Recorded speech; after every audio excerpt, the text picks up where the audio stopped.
Olá, queridos ouvintes. Aqui é a Marina Bravo e esse é o podcast Histórias que Fazemos. Falando desde o Festival Terê Cultura Online, apresento para vocês um conteúdo sobre a história de Teresópolis e a memória do Vale da Revolta. Antes de começarmos, eu me apresento. Eu me mudei para Teresópolis no início da minha atuação como historiadora formada já. Eu me graduei em 2017 e vim morar aqui em fevereiro de 2019, ano passado. E logo que eu cheguei, eu fui procurar saber sobre a história da cidade. Eu fui à Casa de Memória, prestei atenção nos monumentos, nos nomes das ruas, nos eventos culturais que a cidade organizava, para ver o que eles podiam me contar sobre a memória pública local. E vinda da capital do Rio de Janeiro, eu atuava com cultura, memória e educação. Eu trabalhei no educativo do Museu da Manhã e ao longo da minha formação como historiadora, eu trabalhei no programa de divulgação da ciência no Museu da Vida, da Fiocruz, no Arquivo Público do Estado do Rio de Janeiro, a PERJ. Eu auxiliava na digitalização do acervo, eu era estagiária aí, com um grupo de colegas da faculdade. E eu fui bolsista também nessa época do PIBID, o Programa de Iniciação à Docência. E aí eu atuava em escolas estaduais de Niterói. E então que chegando aqui em Teresópolis no ano passado, eu logo me interessei por conhecer a memória local e fui me aprofundar no tema. E no ano passado, na metade do ano passado, assim mais ou menos, eu promovi o curso de práticas de pesquisa em história local, que aconteceu com um grupo de alunos ali do Colégio Estadual Gino da Silveira. Lembrar, esquecer, criar histórias, experiências e memórias de Teresópolis. Memória pra mim é lembrança, passado, nossa história. Muitas coisas que a gente lembra pode influenciar a gente no futuro ou no presente mesmo. Interage para fazer lembrança, através dessa lembrança criar e não esquecer. Memória é toda lembrança de experiência. E foi assim que o projeto Histórias que Fazemos começou. Começou daí. E ao longo deste ano de 2020, eu fui desenvolvendo a proposta e comecei a pesquisar especificamente o recorte do Vale da Revolta. Por quê? Eu fiquei sabendo que o nome do Vale da Revolta, era em homenagem a um evento da história nacional. Então tinha aí um lugar importante de análise de história e formação da memória, quando a gente nomeia um lugar em homenagem a evento histórico. Mas não se tinha, procurei com outros historiadores, não se tinha registros para comprovar ou para dar mais informações sobre a tal revolta, qual revolta era, como é que aconteceu essa nomeação, o que era aquele lugar, aquele território, sobre quem morava ou quem morou lá nessa época. Então, que pesquisando superficialmente ainda pela internet, eu encontrei no blog do Sr. Ferradeira um relato de tradição oral que ligava a origem do Vale da Revolta a um grupo de refugiados da Revolta da Armada. Isso era por volta de 1894 e os anos consecutivos. Então que eu fui conversar com outros pesquisadores da história local para buscar novas pistas. A Regina Carmela me trouxe a informação de que antes de ser conhecido como Vale da Revolta, o território ali era chamado Morro dos Crioulos. Ou seja, a ocupação daquela área já podia existir antes da revolta, antes do evento histórico, o que refuta aquele argumento dado sobre a origem da ocupação. E o nome pode também ter se ressignificado após o evento histórico. Deram outro nome para aquele local, ganhando um reconhecimento público, já que ele se referia à história nacional. E o primeiro nome é um nome dado pelos de fora, digamos, com depreciação racista. E o segundo nome é o nome com o qual a própria comunidade se reconhece, como eles se identificam. E a diferença entre um e outro é também evidência de um processo histórico. O Léo Bittencourt fez uma pesquisa sobre a CRT, sobre a rodovia Rio-Bahia também, e foi visto que o trecho da rodovia que corta o Vale da Revolta foi construído entre as décadas de 60 e 70. Ou seja, o Vale sofreu aí nessa época uma reorganização do território. E era ainda um momento, essa década de 60 e 70, em que tinha um grande crescimento industrial no país e aqui em Teresópolis também. E então a população da cidade estava aumentando. Então a reorganização territorial se deu pode ter se dado aí não só por causa da obra que dividiu ao meio esse lugar, mas também como pode ter recebido mais habitantes. E então, conversando com o Vanderlei Pérez, ele me informou que em 2010 houve um plebiscito pela mudança do nome do Vale da Revolta, olha só. E aí que ele me contou do senhor Judas Tadeu, que eu já tinha visto o senhor Judas Tadeu na mídia, representando as demandas dos moradores do Vale da Revolta. E ele me contou que o senhor Judas Tadeu já havia pesquisado sobre a memória do Vale, e ele tinha atuado nessa época do plebiscito, fazendo uma campanha em favor da manutenção do nome e da preservação da memória local. Tá aí, pronto, tava aí. A questão toda da pesquisa que eu comecei a fazer sobre as memórias locais na história de Teresópolis é sobre a experiência dos moradores, o que forma essa memória, o que forma essa história de Teresópolis. E no Vale da Revolta já acontecia ali um movimento de discussão sobre a história local e pela preservação da sua memória. Então, eu que já tinha uma ideia de quem era o senhor Judas Tadeu, fui por meio do Vanderlei Pérez entrar em contato com ele para conhecer a realidade do Vale da Revolta, ouvir o que se passava lá e entender esse processo da construção da sua memória local, da memória comunitária do Vale da Revolta, em cima da revolta, no caso da Chibata, que é o que eu vou apresentar aqui para vocês nesse podcast, tudo que a gente já começou a pesquisar. Começamos já há menos de um mês e a pesquisa está em desenvolvimento e eu, inclusive, estou propondo ela para programas de mestrado. E eu tô aqui com os dedos cruzados, porque é essencial ter incentivo e financiamento para trabalho de pesquisa e de produção de conhecimento. E no caso deste trabalho com o Vale da Revolta, contribui bastante para a institucionalização das suas memórias, quer dizer, para o reconhecimento público da sua realidade e das suas demandas.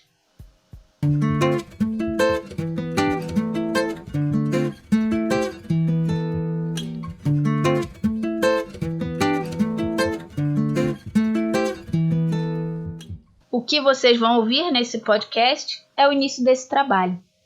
Espero que gostem.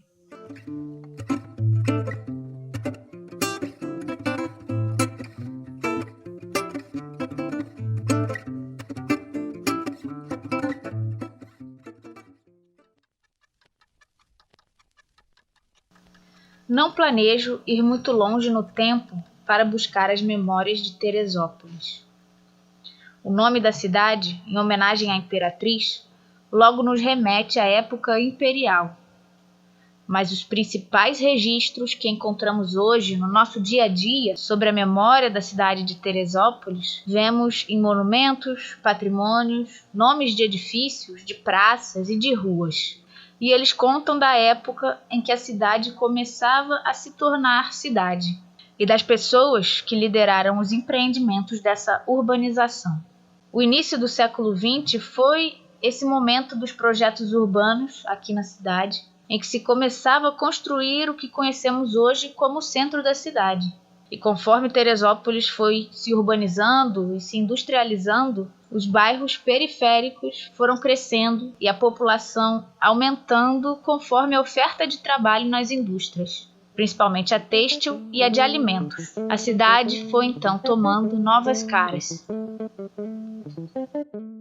Aqui, neste programa de podcast, seguindo a proposta do Histórias que Fazemos, vou apresentar as memórias e experiências do Vale da Revolta dentro dessa história de Teresópolis e também do Brasil.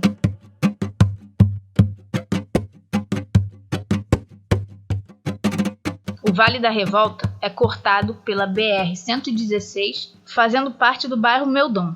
O vale é identificado na nomenclatura do IBGE como um aglomerado subnormal, que quer dizer um território em situação de ocupação irregular e de desamparo dos serviços públicos básicos, como sistemas de iluminação, de saneamento, coleta de lixo. O Vale da Revolta não é muito aparente aos nossos olhos para podermos perceber isso. Ele fica atrás do corte da cidade que a reta nos faz ver. E só passamos por ele se pegarmos a estrada entre o Soberbo e o Meudon. Mas ali, naquele vale que não costumamos ver, está também uma parte considerável da história e da memória da cidade de Teresópolis.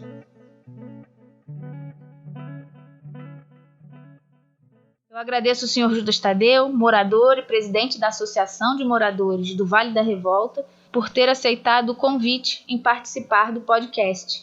Em 2010, houve um plebiscito pela mudança do nome do vale, no qual o Sr. Judas Tadeu participou ativamente em campanha pela manutenção do nome e pela preservação da memória local. Aqui ele vai nos contar sobre essa história e sobre a memória do Vale da Revolta. E primeiro, o Sr. Judas Tadeu, que além de presidente da associação, é também operário industrial, vai nos contar um pouquinho sobre ele e sua trajetória. A pessoa que vai ouvir esse relato não é um cidadão que conhece profundamente o seu meio, que tenta levar essa realidade ao mais longe possível, em qualquer oportunidade que tem, eu tento expressar essa não é que entenda bem, é essa realidade sem revolta, só reivindicando uma melhoria para esse povo, para mim, que vivo nesse meio, que as políticas públicas chegam a mim através desses depoimentos. Conheça a minha realidade. Conhecendo o meu meio, e mais pessoas conhecendo o meu meio, eu vou ter mais gente para lutar para melhorar esse meio. E esse podcast é mais um meio, mais uma ferramenta que vai ter ouvintes que vão julgar se vão se posicionar contra ou a favor dos relatos. Que eu te garanto, uma grande maioria vai se juntar a mim e a mais um grupo para melhorar, buscar essa melhora. A minha ideia é simplesmente isso. Trazer que pessoas conheçam a minha realidade, que ouçam o meu relato, que é um relato real, que não tem uma vírgula de história, de fantasia, de imaginação, não, é uma realidade dentro do seu mais verdadeiro possível, o fato. E que essas pessoas ouçam esse depoimento e venham somar a gente. Venha me conhecer, venha conhecer a minha comunidade, a hora que quiser, liga meu telefone, liga para mim, e eu vou estar disposto a mostrar para ele que onde eu vivo, onde se vive uma população de 2.000 pessoas.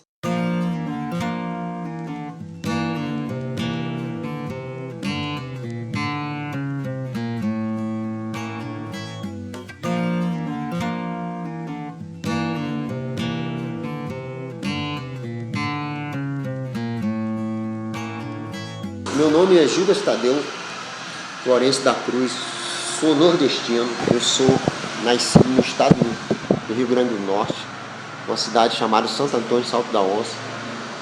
Vim em 1958, como o meu avô já imigrava, era nordestino e veio para o Rio de Janeiro, eu vim com 4 anos para a Vila da Penha. Eu trabalhei, eu estudei o ensino fundamental, o ensino médio. Antigamente era o primário, o ginásio, e o científico, né? Eu cheguei até o 3º ano do ensino no científico, mas eu tive um filho nordestino que tive a oportunidade de quisesse até fazer um ensino superior. mas eu optei por ser operário. Com 16 anos, eu fui trabalhar numa panificadora de um tio, em manutenção, fazer manutenção das máquinas e trabalhar. Trabalhei 2 anos estudando, com 18 anos fui para o Exército, fiquei 5 anos, fiz curso de mecânico de máquinas pesadas no Exército. Com 3 anos eu pedi o artigo 150 para ir trabalhar numa construtora, numa construção civil, no Rio de Janeiro, em 81. Eu saí do Exército em 80, consegui minha baixa com 81 do Exército, com o artigo 150, pedi desligamento do Exército.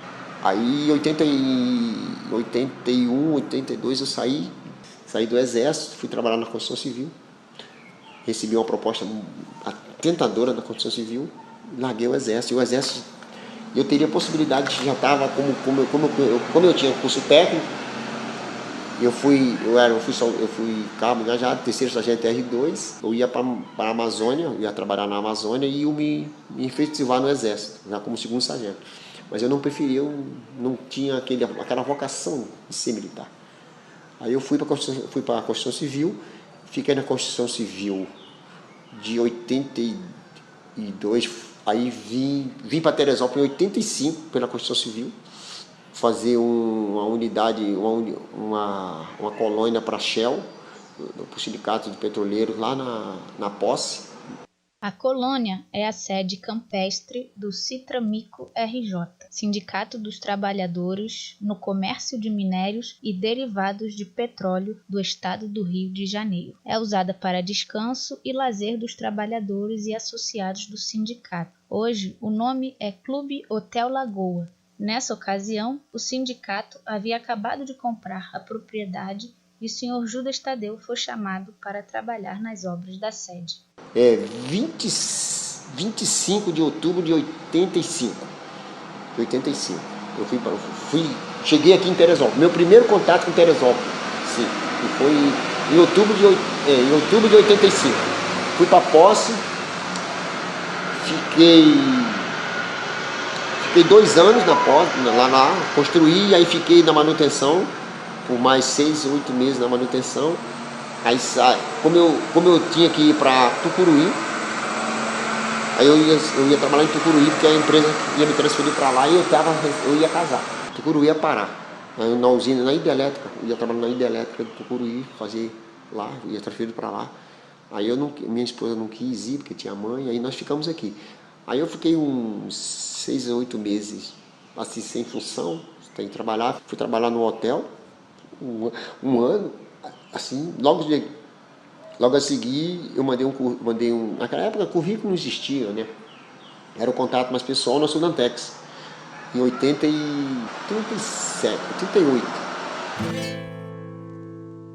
A chegada de Judas Tadeu a Teresópolis coincide com o auge da fábrica Sudantex. Nos anos 80, a fábrica chegou a empregar mais de 1.000 pessoas e funcionava com tecnologia de ponta. No final de 2006, a fábrica de tecidos Dona Isabel S.A., o Sudantex, como ficou conhecida por toda a população, desligava as máquinas e deixava centenas de pessoas desempregadas. Quase 5 anos depois, os equipamentos continuam nos mesmos lugares, com material que estava sendo produzido parado nas máquinas, além de boa parte do estoque ainda em condições de uso. Isso porque, nas décadas de 60 e 70, o governo federal fomentava o desenvolvimento industrial do setor têxtil, com incentivos fiscais e com concessão de créditos para importação de máquinas. Isso para modernizar o parque industrial nacional. Só que esse crescimento econômico, que ficou conhecido pela década de 70 como um milagre brasileiro, resultou na posterior década perdida, como a gente chama a década de 80. Isso porque o resultado para o país e para a população foi de arroxo salarial, desemprego, dívida externa e hiperinflação. Aqui nos anos 80 a Sudantex ia bem ainda. Chegou mais para a década de 90, onde ela viveu uma crise, que foi com a abertura econômica e o aumento da competição com produtos importados no setor têxtil que a fábrica Sudantex enfrenta essa crise. E ela chega a ficar inativa por 4 anos e só retornando com a sua produção entre os anos de 2002 e 2006. E ainda com um quadro de funcionários bem menor do que o dos anos 80. E é nesse contexto que o Judas Tadeu começa a se envolver nessa mobilização política pelas demandas sociais e pelas demandas dos trabalhadores. E futuramente vindo a se tornar presidente da Associação dos Moradores do Vale da Revolta. Como eu era mecânico, cheguei lá na Sudantex, me apresentei, mostrei minha carteira, mostrei um currículo razoável, né? Aí eles me contrataram. A princípio, eu entrei como ajudante, depois com um mês eu fui para operador, com mais um ano eu fui para mecânico de manutenção. Fiz o curso, aí fui conhecer o curso de manutenção industrial. Aí a fábrica foi no pico, eu fiquei na manutenção, mecânico, lubrificador, fazendo toda a manutenção na fábrica, já treinando para encarregado. Em 2002 eu fui para a diretoria do sindicato. Em 2006 eu fui eleito presidente do sindicato daqui, da indústria têxtil, fiação e tecelagem e malharia do município de Teresópolis e extensão de Iguapi e outros municípios aí. Fui eleito presidente do sindicato. Teve aí um problema lá no sindicato e fui eleito presidente do sindicato. Aí trabalhei, fiquei presidente do sindicato, fui à fábrica então em decadência, eu continuei presidente do sindicato, fiquei ligado à empresa, aí fiquei trabalhando na Sudantex. Eu peguei todos os 3 períodos de automatização, desde da engrenagem, que era feita à base de corrente, engrenagens brutas. Depois foi modernizado, ela se automatizou e informatizou no final. Hoje a indústria hoje ela saiu muito rápido dos anos 85 a 90. Toda a evolução da indústria, em parte da mecânica da indústria, eu conheço bem. Isso aí foi minha vida. Aí eu me transformei no líder comunitário.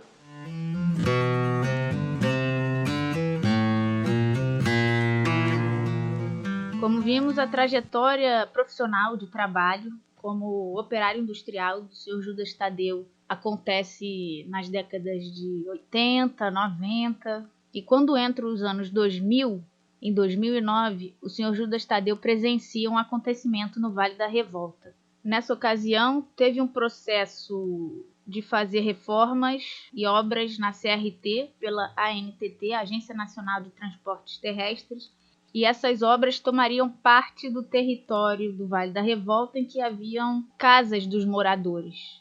Isso significava que para essas obras acontecerem, essas casas teriam que ser derrubadas, teriam que ser removidas e as pessoas perderiam seus lares. E foi diante dessa situação que o Sr. Judas Tadeu presenciou como testemunho ocular e que o afetou imensamente, que ele passou a se dedicar a defender e a mobilizar as demandas sociais e políticas da sua comunidade, passando no ano seguinte a se candidatar à presidência da Associação dos Moradores do Vale da Revolta.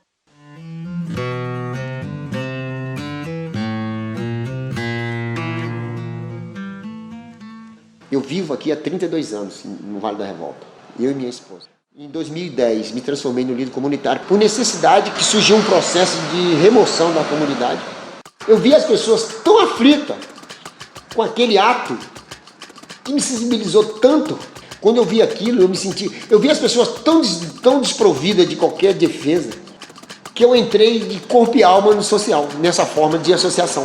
Eu morava numa casa na comunidade que estava lá dentro, eu saía. O que acontecia? Eu saía da minha casa para trabalhar. Eu andava 100 metros, eu jogava futebol com o pessoal da comunidade. Aí eu fui percebendo quando as pessoas, as perdas de vida. Eu sempre ouvia assim, alguém perdeu a vida, alguém morreu. Eu deixava para morreu debaixo da barreira. Era assim, morreu fulano debaixo da barreira e tal. Um acidente.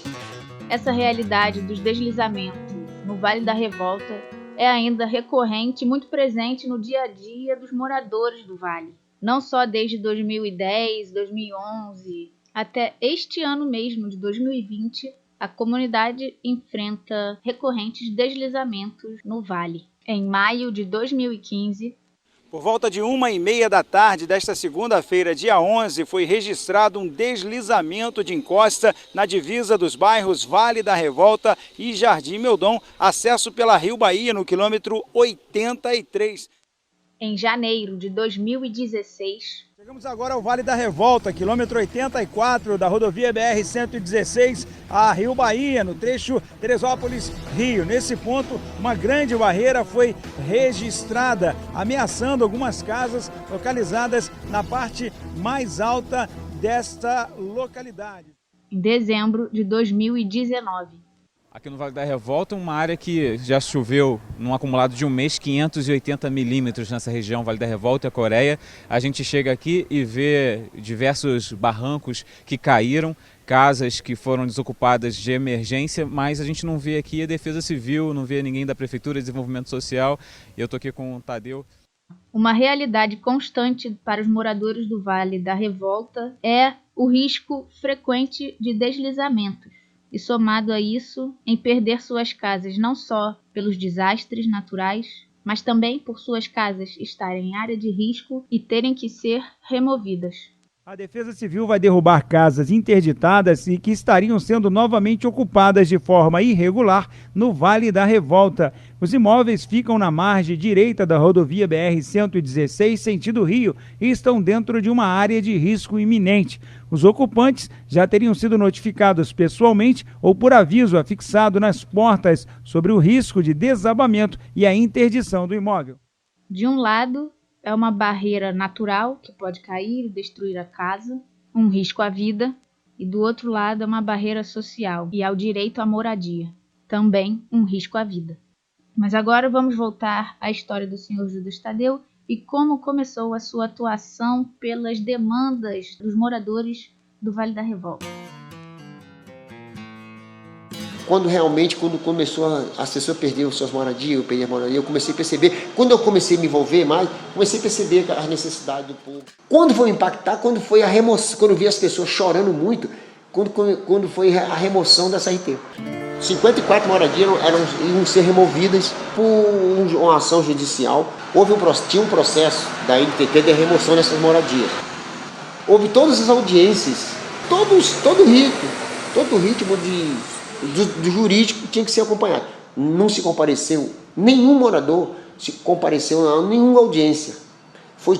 Todo mundo foi julgado a reveria. Essas pessoas foram condenadas, perderam suas habitações e ainda tinham que pagar a custa processual, que naquela época ficou em torno de 2.000 e pouco, não tinha possibilidade nenhuma de pagar. Qual foi o grande susto? Em 23 de outubro de 2008, 2009, a justiça baixou aqui com o oficial de justiça, com a força policial, intimando e assinando todo mundo a sua... Eu estava no ponto do ônibus ali, para ir para o trabalho, estava ali no ponto do ônibus. Quando eu ia sair para trabalhar. Eu trabalhava naquela época, eu trabalhava à tarde, ainda estava trabalhando, trabalhava à tarde, eu estava no ponto do ônibus, 2h pouco da tarde, vi os oficiais de justiça descendo uma moradiazinha que tem ali embaixo. Já entregando a ordem de despejo, dizendo que daqui a tantos dias ia ter toda a remoção. Poucos dias, assim. Eu estava ali, eu vi aquilo. O que eu corri num advogado do sindicato que não tinha nada a ver com isso aqui, um advogado muito conhecido na cidade, Dr. Lobato. Ele, anjo recém-formado, ele em 3 dias, o que ele fez? Ele pegou 15 moradores, entrou com ação pedindo a suspensão da remoção, suspendendo a remoção até julgar o mérito, ver o mérito da ação. Ele conseguiu, ele teve êxito. Aí o que aconteceu? Ele não queria só a área de domínio da concessionária, que é chamada área de escape, né? Eles queriam a área não identificante. A área não identificante é os 20 metros ali, e queriam mais 15 aqui. Isso aqui, na verdade, não pertence a eles. É uma área que foi criada em 88, em 78, para a segurança da rodovia. E essas pessoas, todas que estavam dentro dessa faixa, iam ser removidas. Aí, hoje existe esse processo. Como foi julgada a reveria, as pessoas perderam o processo, e hoje esse processo corre. Seria uma miséria para toda a comunidade. Foi suspenso e eu acho que não caminhou mais. Não caminhou mais o processo vem agora, ficou assim. Tá dentro da faixa, 50 centímetros, ele vai e tira 50 centímetros. Tem 1 metro, eles tiram 1 metro. Foram removidos pequenos tops. Assim, nós estamos vivendo aí. E aí o grande problema hoje, o nosso grande dilema hoje são os desastres naturais que nós convivemos. Nós vivemos em escarpa de morro, onde um solo muito frágil, tá? Onde praticamente 80% de toda a comunidade está nessas escarpas de morro. Nós todos somos em área de risco. Não adianta a gente denominar só um. São todos nós. O senhor Judas Tadeu é muito atuante politicamente, defendendo os direitos e as demandas sociais dos moradores do Vale da Revolta. Foi nesse contexto, nessa ocasião, de 2009 a 2010, que ele se candidatou pela primeira vez à presidência da Associação de Moradores do Vale da Revolta e ganhou a eleição, e todas as outras eleições seguintes também ele tem se candidatado, e os moradores continuam elegendo ele para ser o seu representante. Como ele vai continuar contando pra gente essa e mais outros acontecimentos do Vale da Revolta. Você sabe como é que surgiu essa associação aqui? Eu ganhei um carro. Eu sou muito avesso a automóvel, eu caminho muito, eu ando em transporte público. E no sorteio do shopping, eu ganhei um carro no sorteio. Isso, ganhei um carro. Sabe o que eu fiz? Vendi, comprei isso aqui e construí isso aqui. Falei, não quero carro não. Não usava, falei, vou usar isso para alguém. Eu vendi o carro, comprei o espaço, inteirei mais um bocado e construí essa parte aqui que foi muito utilizada.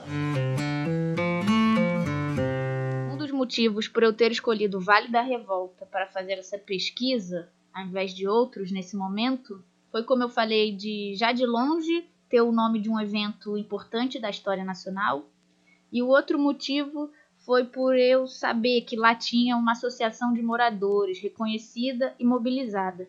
E isso se refletia em notícias de jornais, reportagens que eu via. Em muitas das dificuldades que a comunidade, que o Vale passava, tinha ali a figura do senhor Judas Tadeu como porta-voz ou defendendo as necessidades e as demandas da comunidade. E foi depois que eu descobri, conversando com o Vanderlei Pérez, que ali também acontecia um processo de mobilização pela construção da memória local. E aí sim, quando eu conheci o senhor Judas Tadeu, que a nossa pesquisa ficou muito mais interessante. E isso já vem no próximo bloco. Vamos agora terminar com o senhor Judas Tadeu falando um pouco sobre a Associação de Moradores, como é que foi o início da associação, o que eles têm feito até então. O que nós fizemos? Nós fizemos ação de saúde, como iniciando tudo. Costura, alfabetização, internet, informática, tudo, capoeira, tudo. A gente tinha todas essas atividades.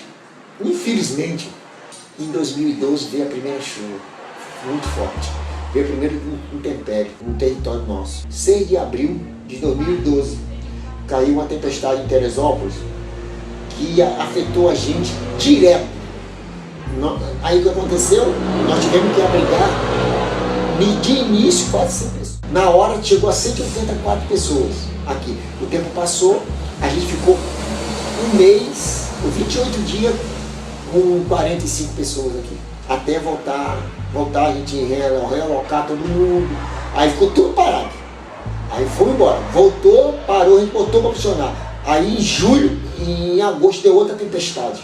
Nós tivemos que parar tudo. Aí começou assim, fazia uma coisa, tinha que parar. Fazia, tinha que parar. Aí quer dizer, nós não tínhamos como aguentar, veio um atrás do outro, né? 12, 13, aí veio 13, parou, 14 choveu muito, 15 choveu muito, 16 choveu muito, 17 deu um refresco.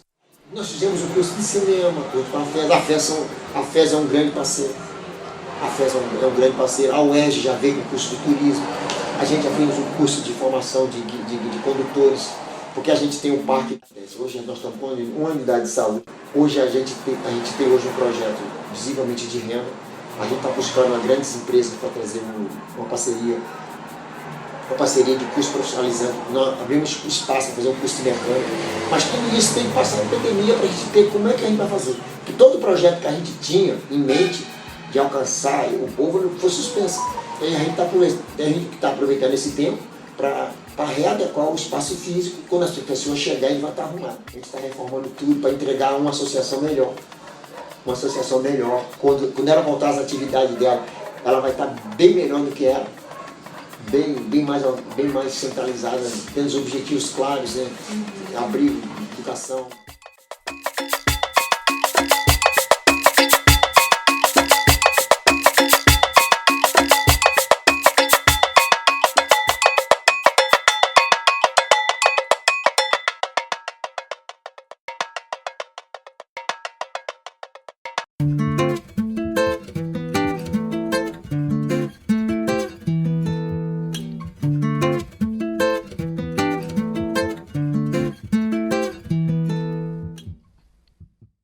Olá, queridos ouvintes!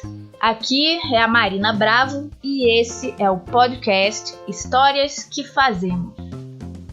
Falando desde o Festival Terê Cultura Online, apresento para vocês um conteúdo sobre a história de Teresópolis e a memória do Vale da Revolta.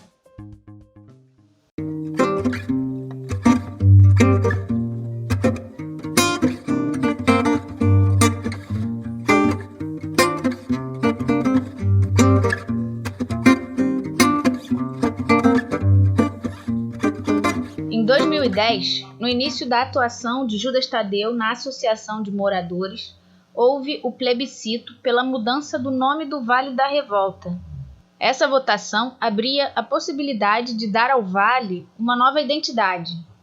Se discutia aí que o termo revolta trazia estigmas de discriminação e violência.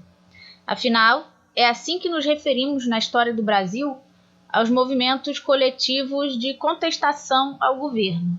Quando estudamos história na escola, vemos, por exemplo, que o período regencial foi marcado por muitas revoltas. Só que a característica mais importante desses movimentos não é sobre contestarem o governo, mas sim sobre o conteúdo de suas contestações, suas reivindicações, suas críticas, suas demandas, sua denúncia contra injustiças, sua luta por direitos civis. Acabamos de passar pelo mês da consciência negra, em que lembramos dessa luta cotidiana da população negra na história do nosso país, que foi estruturado na escravidão e no racismo. E em cada caso de assassinato de pessoas negras por forças policiais ou de segurança, fica mais evidente que essa é uma questão não só sobre o racismo, mas sobre como ele se manifesta no sistema jurídico. É ainda uma luta civil, política, por justiça, por direitos. Eu tô falando isso tudo porque eu quero falar sobre o termo revolta, que é muito importante aqui neste podcast e é muito importante para os moradores do Vale da Revolta. Desde que no plebiscito de 2010, pela mudança do nome do vale, venceram os votos pela manutenção, pela permanência do nome Revolta, e com ele a memória desse evento e a sua importância para a comunidade. Principalmente sobre como podemos ressignificá-lo com o passar do tempo. Eu sei de onde eu vim, sei para onde eu vou, sei o que eu quero. Mas isso é muito raro hoje, vivendo num gueto. Lembrando que o Dia e o Mês da Consciência Negra é também sobre resistência política e as demandas por direitos civis, mas principalmente sobre a sobrevivência da população negra ao longo da história, sobre a sua memória e sobre as manifestações culturais, sobre a riqueza cultural e humana, e homenageamos essa história.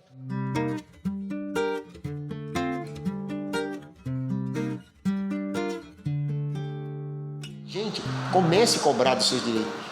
Quando a gente elege alguém, cobre dele. Isso é uma forma de revolta. Até muitas vezes a gente tem, mas não consegue, por causa do que a gente não consegue chegar nessas pessoas com mais facilidade. Nós estamos muito distantes do poder. A gente está muito afastado desse poder. O termo revolta foi usado historicamente para se referir a esses movimentos geralmente armados ou militarizados de contestação que partiam das camadas mais populares da sociedade. Veja a revolta da vacina, a revolta dos malês, a revolta dos canudos. Ou seja, o julgamento já era outro. A revolta não era reconhecida como um ato civil, um ato político, mas apenas como uma desobediência à autoridade, o que quer dizer que o movimento era destituído do seu valor político e era criminalizado, entendido como um crime.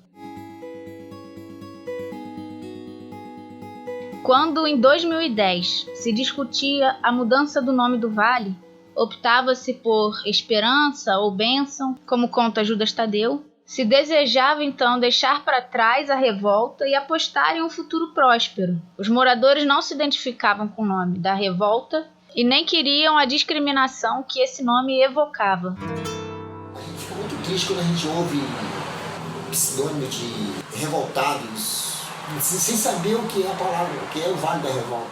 O Vale da Revolta, ele tem esse nome porque tem um fato histórico que é muito esquecido também. Ele é renegado pela história do Brasil. Hoje você tem muito pouca coisa sobre João Cândido, que é um personagem muito importante da nossa história. É muito interessante ver na história do Brasil como os eventos são ou não são contados, como eles são contados. E o que aconteceu com a revolta da Chibata, como o senhor Judas Tadeu conta, é verdade. A revolta da Chibata só passa a entrar nos livros escolares, por exemplo, na década de 80. 1937 a 1945 era o Estado Novo.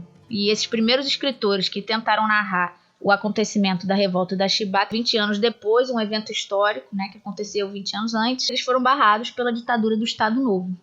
E aí depois, em 58, que é um jornalista, o Edmar Morel, que ele dá esse nome à Revolta da Chibata. Antes era chamado de Revolta dos Marujos, dos Marinheiros, Revolta de João Cândido.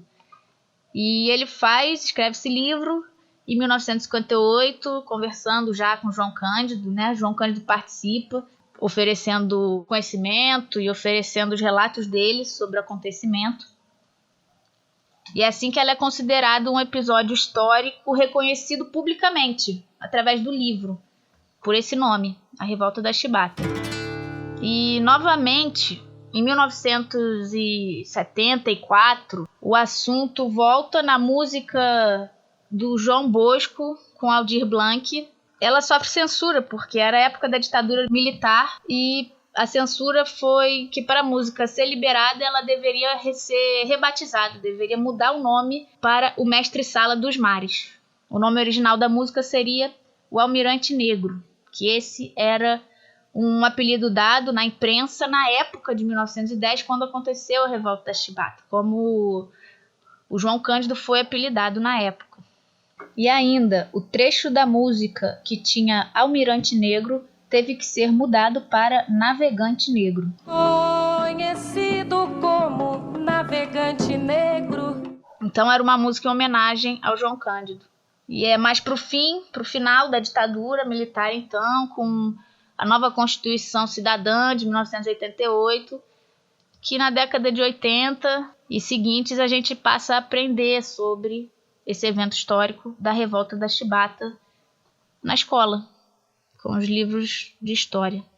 E é mais para o final do século XX, no campo historiográfico, do fazer história, do pesquisar história, que vemos o crescimento de olhares e pesquisas mais democráticos, menos excludentes, menos elitistas, mais voltados, como a gente fala, para a história vinda de baixo, uma perspectiva vinda de baixo, que afinal é a maior parte da população.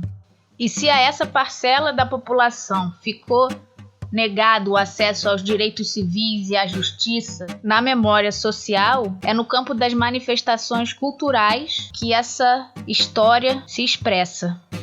Por isso é muito importante a gente lembrar, no dia, no mês, no dia a dia da consciência negra, que se trata da memória, da história e das experiências da população negra, mas também da luta ainda por direitos civis e justiça social.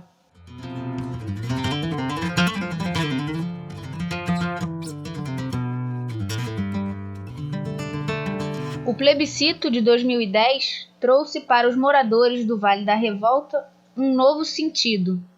E o senhor Judas Tadeu, que então participou desse acontecimento do plebiscito, promovendo uma campanha pela manutenção do nome e da memória do Vale da Revolta, ele conta pra gente o seu relato sobre esse acontecimento.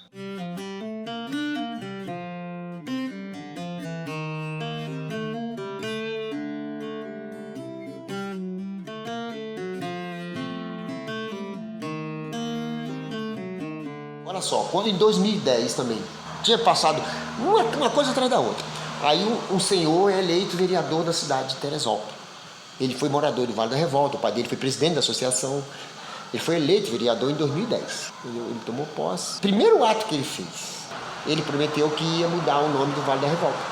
E ele não criou um projeto dizendo assim, eu vou melhorar a escola, eu vou melhorar a rede de esgoto, eu vou fazer tudo que eu puder em termos de melhoria social. E aí ele falou assim, eu vou mudar o nome do Vale da Revolta. Olha só, o que o nome, que ele não tinha nem conhecimento do nome. Eu vou mudar o nome do Vale da Revolta. O Vale da Bênção, o Vale da Boa Esperança. Eu não deixei de... O que eu fiz? Ele ia fazer através de um decreto. Não tinha participação de ninguém.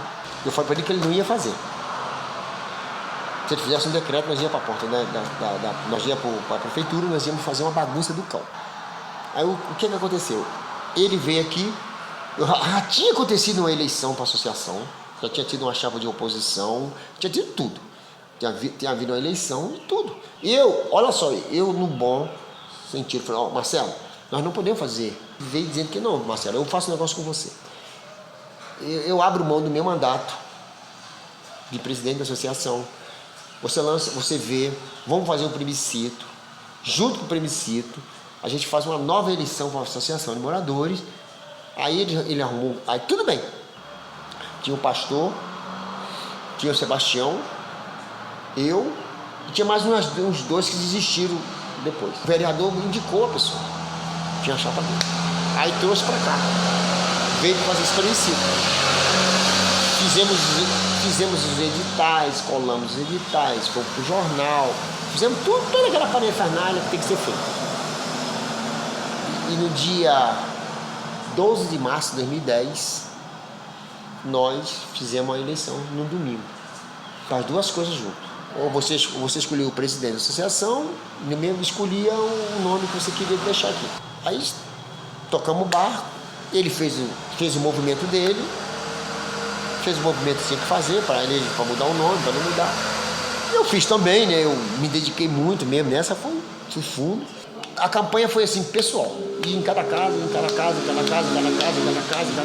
falando, explicava. Aí já o poder econômico do Marcelo já estava falando mais alto, que ele queria mudar o nome para ficar bem. Ele investiu, ele fez muita coisa assim, para mudar o nome. Me surpreendeu muito o resultado. Eu fiquei com muito medo de mudar o nome. Mas me surpreendeu muito quando fizemos a contagem, fizemos a contagem, abrimos as urnas, fizemos a contagem. A grande maioria preferiu ficar o nome do Vale da Revolta. Isso é um fato que me marcou profundamente. Que eu vi que ali você impõe, explicando, você conseguia mudar a coisa, e eu mudei. Esse fato me marcou muito. O plebiscito ali foi eu acho que foi um grande ato da Associação de Moradores, foi o plebiscito. Sabe por que esse ato? Nós temos o direito à população de escolher o que é o seu nome. Ali nós mostramos assim, você tem direito, ninguém vai dar uma canetada para você. Isso vai mudar? Porque você não conhece a sua história. A gente falava para as pessoas e narrava o fato do pessoal fugitivo, se refugiou. Todo mundo acha que era uma fazenda, mas não era uma fazenda, era uma serraria. A gente começava a falar sobre isso, e isso foi formando uma importância assim. E é a Revolta da Chibata que ganha destaque na memória do Vale da Revolta e de seus moradores. Quando João Cândido viu os marinheiros ser chicoteados no navio, a abolição da escravidão tinha menos de 20 anos. E na Marinha continuava a chibata. E João Cândido se revoltou contra isso. Estava querendo buscar no foto. Eu consegui arrumar até os parentes deles. Eu descobri os parentes dele lá em São João de Meriti, da 4ª geração. Eu descobri lá. A pessoa que deu o nome do Vale da Revolta conhecia a história da Revolta da Chibata. Foi João Congo. Ele que deu o nome, que propôs. João Congo era um funcionário da Marinha, que morava aqui. A família dele está aí. Aí ele conhecia a história. Ele foi o grande incentivador do Vale da Revolta. E poucas pessoas sabem disso. Eu sei disso porque a família dele está ali. Uma história, né? Eu, principalmente, que conhecia os fatos, conhecia as pessoas que viveram. Naquela época tem 2 ou 3 vivas ainda. Como Dona Cecília, o seu Carlinho, a mulher dele, que conheceram essa história.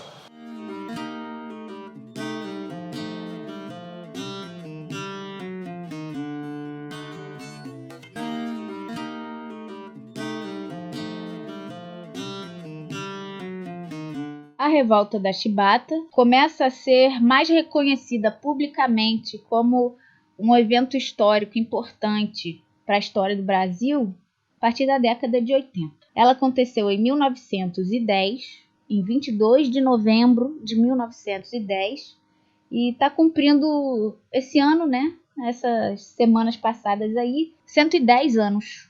E ela se deu num contexto do pós-abolição, ou seja, foi o fim da escravidão em 1888. Então, temos aí 22 anos do fim da escravidão. Então, pelo menos uma geração de pessoas negras que já não viviam mais a realidade da escravidão. Mas o que acontecia? Como uma prática muito arraigada na cultura, na estrutura econômica, política e social do Brasil, que se estabeleceu em cima da escravidão e da exploração do trabalho escravo, a essa época, em 1910, ainda na Marinha Brasileira, tinham práticas escravistas. Por exemplo, os marinheiros e marujos eram negros, e a gente vê em fotos que eles estão descalços, trabalhando nos navios, enquanto os oficiais que cresciam dentro da marinha, chegavam a altos cargos de mando, eles vinham das classes da elite brasileira. Naquela época, tudo que se desejava para um homem dessas famílias era que ele fosse médico, engenheiro, advogado ou almirante. Então, ser oficial da marinha era uma alta posição de status social, enquanto os marinheiros não tinham essa possibilidade de subir de cargo e de ter carreira na marinha, e eram, em sua maioria, marinheiros negros. Tanto que uma das reivindicações políticas dessa revolta da Chibata, o básico, o primeiro que eles estavam pedindo era o fim dos castigos por Chibata e melhores rações, melhores alimentos, né? Como se fosse o nosso vale-refeição de hoje, era o alimento, a comida que eles comiam enquanto trabalhavam. Essas eram as reivindicações pelo que se mobilizaram esses marinheiros. Foram mais de 1.000 marinheiros que se mobilizaram nesse dia 22 de novembro de 1910 para pedir para serem ouvidos, porque até então as suas tentativas de diálogo com o governo para pedir as suas demandas foram ignoradas. 6 meses antes da rebelião, é o presidente Nilo Peçanha que recebe João Cândido, mas não se dispõe a acabar com a chibata na marinha. Em uma das mensagens ao presidente da República, os marinheiros liderados por João Cândido escreveram: "Pedimos a Vossa Excelência abolir a chibata e os demais bárbaros castigos pelo direito da nossa liberdade, a fim de que a Marinha Brasileira seja uma armada de cidadãos e não uma fazenda de escravos, que só tem dos seus senhores o direito de serem chicoteados." Então, no dia anterior ao evento da Revolta da Chibata, o dia 21 de novembro de 1910, o marinheiro Marcelino Rodrigues Menezes é castigado com 250 chibatadas. Eram para ser 25 e mesmo com os apelos chegou a 250. É como se tivesse sido a gota d'água. E o Comitê Geral de Marinheiros, alguns estudos históricos vêm comprovar que eles estavam bem organizados para conseguirem promover uma revolta tão mobilizada e tão organizada como aquela, com tantos marinheiros envolvidos. E foi então, na noite de 22 de novembro de 1910, na Baía de Guanabara, na cidade do Rio de Janeiro, que centenas de marinheiros se organizaram e tomaram 4 dos navios da marinha e viraram seus canhões em ameaça para o centro da cidade do Rio de Janeiro, a então capital da República. Na manhã do dia 23, como que para falar, estamos aqui e para mostrar também do que eles seriam capazes nessa negociação, fizeram um disparo do canhão que acertou o Morro do Castelo, que era a poucos metros da Câmara dos Deputados. Esse era então o seu pedido final para que fossem ouvidos. Ou o presidente respondia pelo fim dos castigos de Chibata, ou a capital iria aos ares. Não foi um momento qualquer que esses marinheiros escolheram para realizar a sua revolta. O país estava em transição de governo, era uma república nova, aquela República da Espada, liderada por oficiais das Forças Armadas. E existia uma disputa política, como uma polarização, e a campanha civilista. E desse lado, o Rui Barbosa desempenhou um importante papel nessa negociação com os revoltosos da Chibata. No arquivo do Senado, tem registros sobre a participação do Rui Barbosa nesse processo. Outros senadores, junto com o Rui Barbosa, em primeiro momento ficaram tão assustados quanto ele, quanto a maioria dos cariocas que fugiram do centro da cidade, foram para o subúrbio, pegaram um trem, saíram da cidade, ficaram tão assustados com os canhões na manhã do dia 23, mas logo procuraram se inteirar do que se tratava quando descobriram que eram os marinheiros revoltosos pedindo o fim da chibata. E chocados, que já fazia mais de 20 anos do fim da escravidão, e sendo eles civilistas, procuraram resolver essa causa perante a lei. Percebeu-se então que tratava-se mais de uma sindicância, um movimento, como a gente pode entender hoje como trabalhista.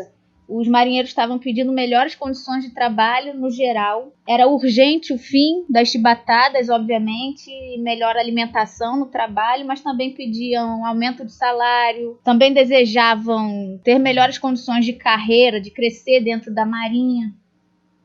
O processo jurídico aí nesse momento tratava-se do que a gente chama hoje como uma questão de racismo estrutural.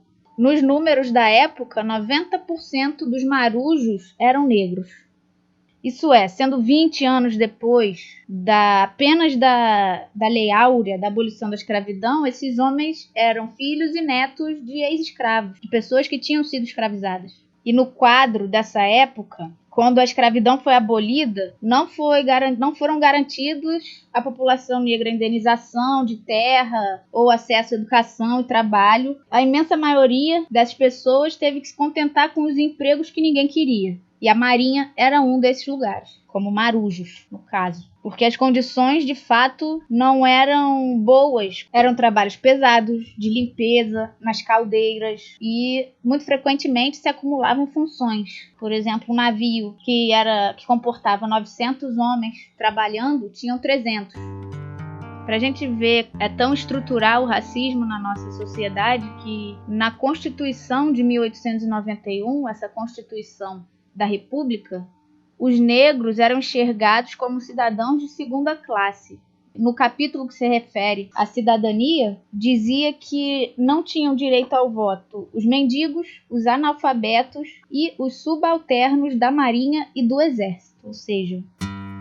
Então, o que a revolta da chibata, totalmente um movimento político por direitos civis, gerou naquele momento e nas discussões entre os senadores sobre a república, os direitos civis e o processo republicano, que era então muito jovem, com alguns anos só nas costas.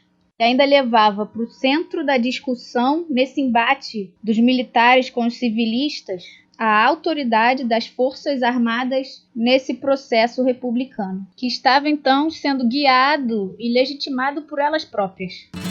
Então, no Senado abrem-se questionamentos sobre esse governo dos militares, que nos anos iniciais da República foram aumentados soldos às classes armadas, aos oficiais, sob pretexto de equiparação ou pela organização dos quadros de generais, mas enquanto isso estava ali a prova da revolta da chibata, que a maior parcela dessas forças armadas estava ainda sendo tratada como escravos, e que já não o eram trabalhadores. E que os direitos desses trabalhadores estavam sendo deixados de lado, estavam sendo ignorados. E a organização dos marinheiros manda uma outra mensagem para o governo no Palácio do Catete, citando os republicanos por terem derrubado a monarquia em 1889, prometendo inclusão social. E a carta diz assim: durante 20 anos, a República ainda não foi bastante para tratar-nos como cidadãos fardados em defesa da pátria. Mandamos esta honrada mensagem para que Vossa Excelência faça aos marinheiros brasileiros possuirmos os direitos sagrados que as leis da República nos facilitam. Então, no Senado, as negociações duraram 4 dias para decidir a resolução da revolta da Chibata e o destino dos revoltosos, o destino desses marinheiros. O então presidente Hermes da Fonseca, marechal, eleito naquele ano mesmo, era contra as negociações e por ele teriam respondido com forças militares. Só que o grande detalhe era que os 2 encouraçados eram navios recém-comprados, novíssimos, o país estava endividado e nem a Marinha nem o governo podiam se dar a esse luxo de atacar essa propriedade do governo. Eu falei que nada foi à toa na organização dessa revolta. Então que o Marechal Hermes da Fonseca, o presidente, decidiu recuar, mas deixou a negociação com os revoltosos, que ele não quis se aproximar, deixou para os senadores. Chegou-se à conclusão, então, que a única saída para que os marinheiros baixassem as suas armas era conceder a anistia, no termo jurídico, no termo legal. Foi apresentado um projeto de lei prevendo a anistia e que ganhou por unanimidade entre os parlamentares. Para os senadores era simples, era ceder à razão humana. Então, em 26 de novembro de 1910, 4 dias depois da tomada dos navios, os marinheiros se renderam e deixam as embarcações e conseguiram a proibição dos castigos corporais. Para Rui Barbosa e outros senadores, essa era uma revolta honesta. Então hoje a revolta da Chibata é um registro claro para a história do Brasil de que, mesmo décadas depois da abolição da escravidão, o racismo continuou manifestando, expondo o racismo estrutural da nossa sociedade e que continuou estruturando não só as nossas relações sociais e as nossas relações de trabalho, mas também o sistema legislativo e o sistema de justiça. E sobre o João Cândido, ele foi um dos líderes dessa revolta, organizando a tomada dos navios, dos encouraçados, e é por isso que ele foi apelidado, inclusive, como Almirante Negro, pois além dele ter estado no mando de um encouraçado na revolta, era um marinheiro que dirigia os navios muito bem, coisa que muitos oficiais não conseguiam, não sabiam fazer, comandar e manejar os navios. Ele tinha inclusive ido fazer treinamento junto com outros marinheiros na Inglaterra. E ele conta também que lá ele viu outra realidade, o que começou a motivar algumas das reivindicações que vieram a aparecer na revolta da Chibata. Em 1968, ele chega a contar e dar relatos sobre a revolta da Chibata em uma gravação de áudio feita pelo Museu da Imagem e do Som. O destino do João Cândido, depois da revolta da Chibata, não foi tão vitorioso. Ele viveu até os 89 anos, morreu um ano depois dessa gravação de áudio, em 69, morreu pobre, porque ele continuou sendo perseguido, mesmo depois de anistiado e absolvido. Conta-se que ele não conseguia muitos empregos por pressão de oficiais da Marinha. Então ele trabalhava e sustentava sua família como pescador. Também, muito frequentemente, recebia ajuda de marinheiros que eram muito agradecidos pelo papel do João Cândido na revolta da Chibata e na defesa dos seus direitos.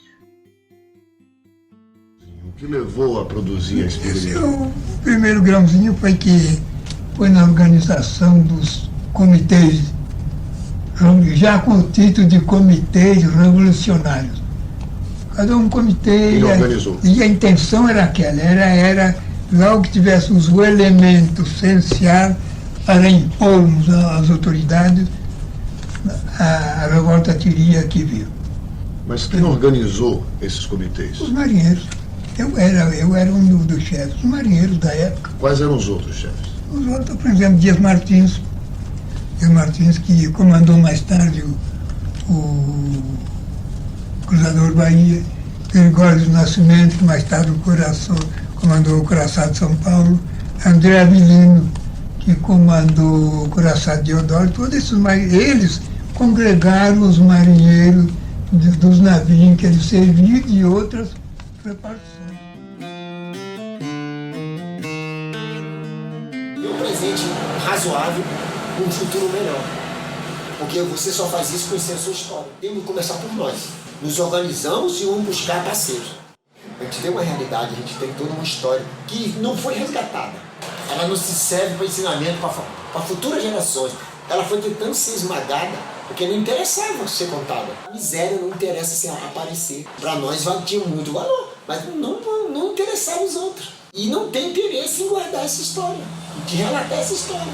Contar, relatar sofrimento, a vida, como foi formado isso aqui, formou na estrada, veio um amontoado de gente que foi criando, não tinha onde morar, se criou isso. Você tem um bairro que tem hoje aproximadamente 2.000 pessoas, 1.800, 2.000 pessoas, que não conhece, 1% conhece a história dele. Aquilo vai lhe trazer alguma coisa, vai trazer um prato de comida? Não vai. Mas aquilo traz muito mais que um prato de comida. Traz seu passado, traz seu futuro, traz tudo ali. Tem um prato de arroz e feijão.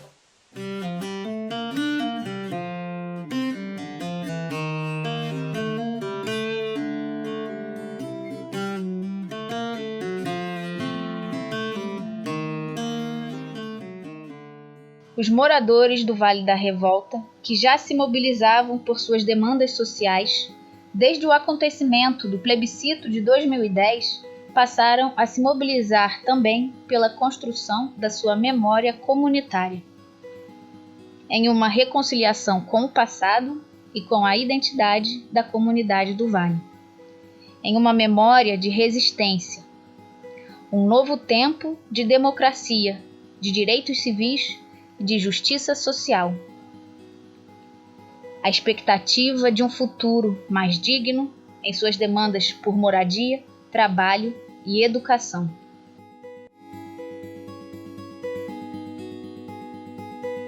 Aqui as pessoas acham que a palavra revolta leva muito assim, mas só pense bem. Quem não conhece, quem conhece sabe que é uma coisa totalmente muito legal. Vai da esperança. Esperança, muito vago. Coisa vaga. Vale da bênção. Você não nada contra, não. Quando você diz Vale da Revolta, tem um significado forte. Ali tem que, se você for se aprofundar, você tem como se aprofundar e dizer assim, pô, ali tem um símbolo, tem uma luta, tem uma resistência, teve um fato que está lá presente, que é uma resistência de sobrevivência. Você está entendendo? Nós somos sobreviventes, nós somos segmento daquela resistência. Quando você liga nós ao ato da revolta, você vê que nós somos uma resistência do dia a dia, da sobrevivência, da resistência da sobrevivência. Todo dia ali, daquela resistência do dia a dia, de sobreviver. É saber a sua origem. Saber que você mora num lugar que tem um nome, tem uma história, tem um passado. Quando ele conhece a história do Vale da Revolta, ele vai se sentir que ele é mais um revolucionário de sobrevivência. Não é um revolucionário na história, é sobrevivente. Eu me sinto assim.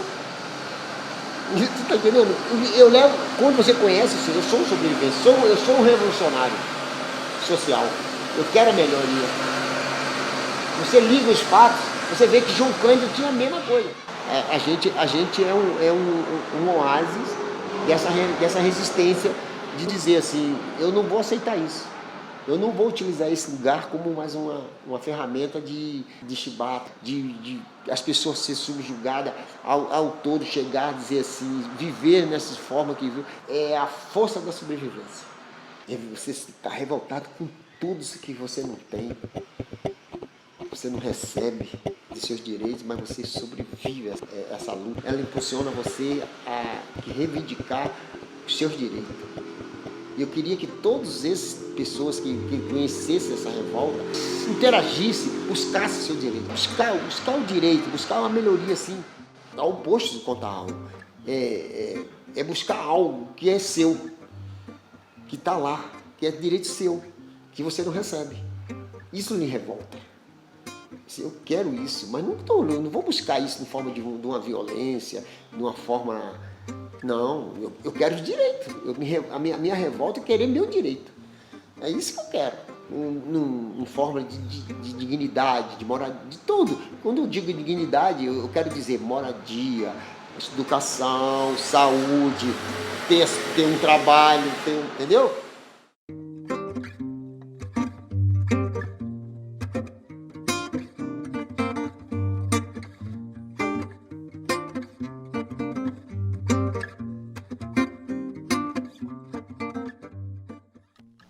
De volta para o futuro, ou melhor, de volta para o presente e o futuro no horizonte.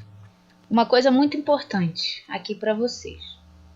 Este ano de pandemia afetou muito os moradores do Vale da Revolta.